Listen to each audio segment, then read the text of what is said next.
الحمد للہ وکفا وسلام علی عبادہ الذین اصطفی اما بعد۔ بات چل رہی تھی کامیاب مومن کون، تو الگ الگ ہے۔ ابھی وہ صفت ہے جو اپنے دل کو صاف رکھے۔ دل کی اہمیت بتائی اللہ کے رسول صلی اللہ علیہ وسلم نے کہ تمہارے جسم میں ایک لوتھڑا ہے، اگر وہ صحیح ہو جائے تو سارا جسم صحیح، اور اگر وہ خراب ہو جائے تو سارا جسم خراب ہو جاتا ہے، اور وہ لوتھڑا انسان کا دل ہے۔ تو فساد کی وجہ اخلاق کی خرابی ہے۔ دنیا میں جو فساد ہو رہا ہے اس کی وجہ اخلاق کی خرابی ہے۔ اخلاق کیا ہے کہ ہمیں اپنے ارد گرد جو فساد پھیلا ہوا نظر آتا ہے، اگر اس میں غور کرے تو یہ نظر آئے گا کہ یہ فساد در حقیقت اس بات پر مبنی ہے کہ آج اخلاق کے درست کرنے کا اہتمام نہیں ہے۔ دیکھو، ہم ہر چیز درست کرتے ہیں کہ اپنا مکان درست ہو، اپنا بیڈ درست ہو، اپنے کپڑے درست ہو، اپنی ہر چیز اچھی ہو، لیکن اپنے اخلاق اچھا کرنے کا اہتمام نہیں کرتے۔ اگر ہمارے دلوں میں جذبات صحیح پرورش پاتے، نیک خواہشات پیدا ہوتی، تو آج ہمیں اپنے گرد، اپنے آس پاس میں اتنا بڑا فساد نظر نہ آتا۔ جی، اس لیے کہ دل میں ایسے جذبات اور خواہشات پیدا ہو رہی ہے جو شیطانی جذبات، شیطانی خواہشات، جو گندگیوں، نجاستوں سے بھری ہوئی ہے۔ کوئی آدمی عریانی اور فحاشی میں مبتلا ہے، اس کے دل میں گندی خواہشات، گندے جذبات پیدا ہو رہے۔ اگر یہ گندے خیالات اور جذبات پیدا نہ ہوتے تو وہ عریانی اور فحاشی کے کام نہ کرتا۔ جی، اور اخلاق کی خرابی کے نتائج کیا ہے؟ اخلاق کیوں خراب ہوئے؟ کہ ہماری معاشرت کے ماحول میں، معیشت کے ماحول میں، سیاست کے ماحول میں ان اخلاق کی خرابی نے ہمیں اسفل السافلین میں پھینکا ہوا ہے۔ آج ہمارے ملک میں اور ساری دنیا میں جو حالات چل رہے ہیں اس میں ہر شخص یہ شکایت کر رہا ہے کہ رشوت کا بازار گرم ہے، کرپشن پھیلا ہوا ہے، حرام کھانے کے لیے لوگ منہ کھولے بیٹھے ہیں۔ جی، تو یہ سب ہے، وعظ تقریر بھی سنتے ہیں، نمازیں بھی پڑھتے ہیں، عبادتیں بھی کرتے ہیں، لیکن جب وہ لوگ دنیا کے کاروبار میں داخل ہوتے ہیں اور روپے پیسے کے معاملات کرتے ہیں تو اس میں حلال اور حرام کی تمیز نہیں کرتے۔ جی، جو لوگ اپنی ذاتی زندگی میں نماز پڑھتے ہیں، عبادتیں ادا کرتے ہیں، وعظ و تقریر بھی سنتے ہیں، لیکن جب وہ لوگ دنیا کے کاروبار میں داخل ہوتے ہیں، روپے پیسے کے معاملات کرتے ہیں تو اس میں حلال اور حرام کی تمیز نہیں کرتے۔ وہ یہ نہیں سوچتے کہ پیسہ جو میں کما رہا ہوں یہ حلال کما رہا ہوں یا حرام کما رہا ہوں، یہ لقمہ جو میرے منہ میں جا رہا ہے یہ حلال کا لقمہ ہے یا حرام کا لقمہ ہے۔ بلکہ آج پیسے حاصل کرنے کے لیے جھوٹ بولنے میں کوئی ڈر نہیں، بلکہ جھوٹا سرٹیفکیٹ بنانے میں کوئی خوف نہیں ہے، جھوٹی شہادت دینے میں کوئی شرم نہیں ہے۔ جو روپیہ پیسے کا معاملہ آ جاتا ہے تو سارا دین، سارا دینداری اور سارا تقوی دھرا رہ جاتا ہے۔ آج یہ دوڑ لگی ہوئی ہے پوری دنیا میں کہ دونوں ہاتھوں سے جتنا روپیہ سمیٹا جائے سمیٹ لو، چاہے حلال طریقے سے ہو یا حرام طریقے سے ہو، بس پیسہ آنا چاہیے، بس جس راستے سے آئے۔ اس کے لیے اگر رشوت لینی پڑے تو رشوت لو، رشوت دینی پڑے تو رشوت دو، اس کے لیے اگر دھوکہ دینا پڑے تو دھوکہ دو، اگر جھوٹے کاغذات بنانے پڑے تو جھوٹے کاغذات بناؤ، اور اگر جھوٹی گواہی دینی پڑے تو جھوٹی گواہی دو۔ جو کچھ کرنا پڑے کر گزرو، لیکن پیسہ آنا چاہیے، لیکن پیسہ آنا چاہیے۔ اللہ،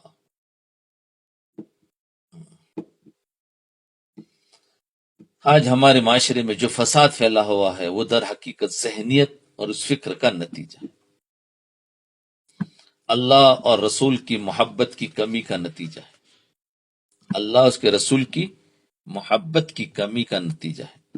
اگر اللہ تعالیٰ کی محبت اور اللہ تعالیٰ کے رسول صلی اللہ علیہ وسلم اور اپنے مسلمان بھائیوں کی محبت دل میں اگر بیٹھی ہوئی ہوتی تو پھر دنیا کی محبت اور دنیا کے مال و دولت کی محبت دل پر غالب نہ ہوتی،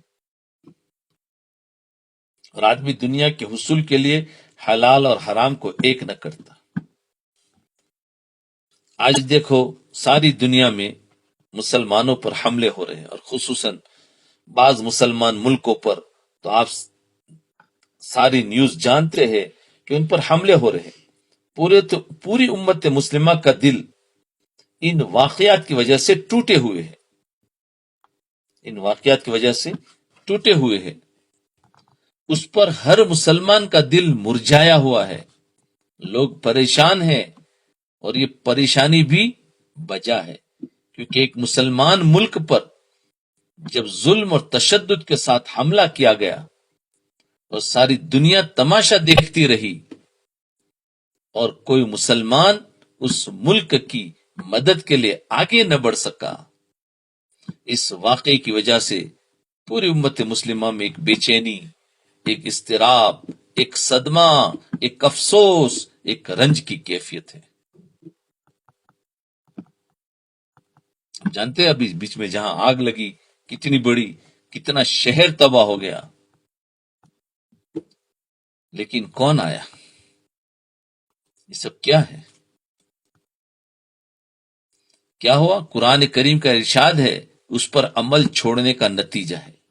لیکن یہ بات یاد رکھیے کہ اللہ تعالیٰ نے اس دنیا کو عالم اسباب بنایا ہے، اس دنیا کو عالم اسباب بنایا ہے، اور اللہ تعالیٰ نے اس دنیا کے اندر ہمارے اوپر کچھ فرائض عائد کیے ہیں، اور اس دنیا میں یہ قانون بنایا ہے کہ جو شخص جیسے اسباب اختیار کرے گا اللہ تعالیٰ اس کو ویسا نتیجہ عطا فرمائیں گے،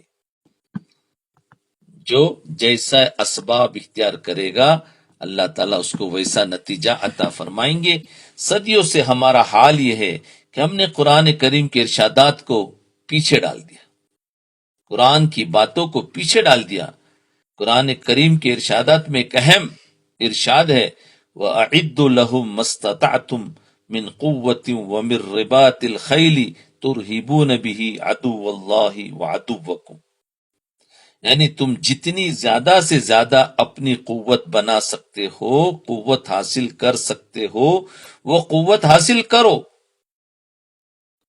آج سے 1400 سال پہلے ہمارے نبی نے اس کے ذریعے سے مسلمانوں کو خطاب کیا جا رہا ہے کہ تم ایسی قوت حاصل کرو کہ جس کے ذریعے تم اللہ کے دشمنوں پر اور اپنے دشمن پر رعب طاری کر سکو۔ جی، قوت حاصل کرو، عیش پرستی میں نہیں پڑو، بلکہ قوت حاصل کرو، اپنے دشمن بھی اور اللہ کے دشمنوں پر رعب طاری کر سکو۔ اس حکم کا تقاضا یہ تھا کہ پوری امت مسلمہ جہاں کہیں بھی ہو اپنے آپ کو مضبوط بنانے کی پوری کوشش کرے، اپنے دفاع کے لحاظ سے، ساز و سامان کے لحاظ سے، معیشت کے لحاظ سے اپنے آپ کو مضبوط بنائے۔ جی، لیکن بحیثیت مجموعی اگر امت مسلمہ پر نظر ڈالی جائے، اگر امت مسلمہ پر نظر ڈالی جائے تو یہ نظر آئے گا کہ مسلمانوں نے اپنے آپ کو مضبوط بنانے کے بجائے، مسلمانوں نے پوری امت پر اگر نظر ڈالی جائے، جو حکومت کے اعتبار سے بھی ہے یا ویسے بھی جو مسلمان ہیں اپنے اپنے علاقوں میں اور ایک اپنی کمیونٹی کے اعتبار سے بھی اگر نظر ڈالی جائے تو یہ نظر آئے گا کہ مسلمانوں نے اپنے آپ کو مضبوط بنانے کے بجائے اپنی ساری لگام غیروں کے ہاتھ میں دی ہوئی ہے۔